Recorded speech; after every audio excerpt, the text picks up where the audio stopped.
അപ്പൊ ആദ്യം ഇപ്പൊ പറഞ്ഞു നായകൻ അല്ലെങ്കിൽ ഒരു നടനാവണമെന്ന് ആഗ്രഹിച്ചിട്ടാണോ ഈ സിനിമാ രംഗത്തേക്ക് വന്നത്? പിന്നെ മാറി സഞ്ചരിച്ചാണോ?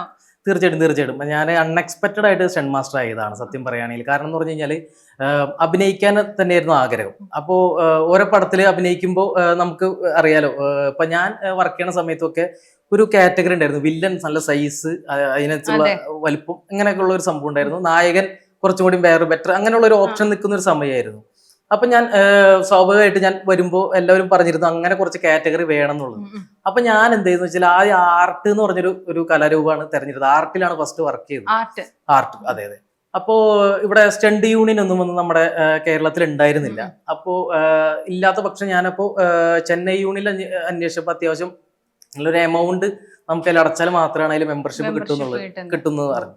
അതിനുശേഷം അപ്പോൾ അവിടെ മെമ്പർഷിപ്പിന്റെ ഒരു സാമ്പത്തികമായിട്ടുള്ള പ്രശ്നം ഉള്ളത് കൊണ്ട് ഞാൻ എന്ത് ചെയ്യുന്നു പറഞ്ഞാൽ ആർട്ട് ഡിപ്പാർട്ട്മെന്റിൽ വർക്ക് ചെയ്തിട്ട് ഫൈറ്റ് മാസ്റ്റേഴ്സ് വരുമ്പോൾ അവരുടെ കൂടെ വർക്ക് ചെയ്യും. അങ്ങനെ വർക്ക് ചെയ്തിട്ടാണ് നമ്മൾ സ്റ്റണ്ടിൽ എത്തിപ്പെട്ടത്.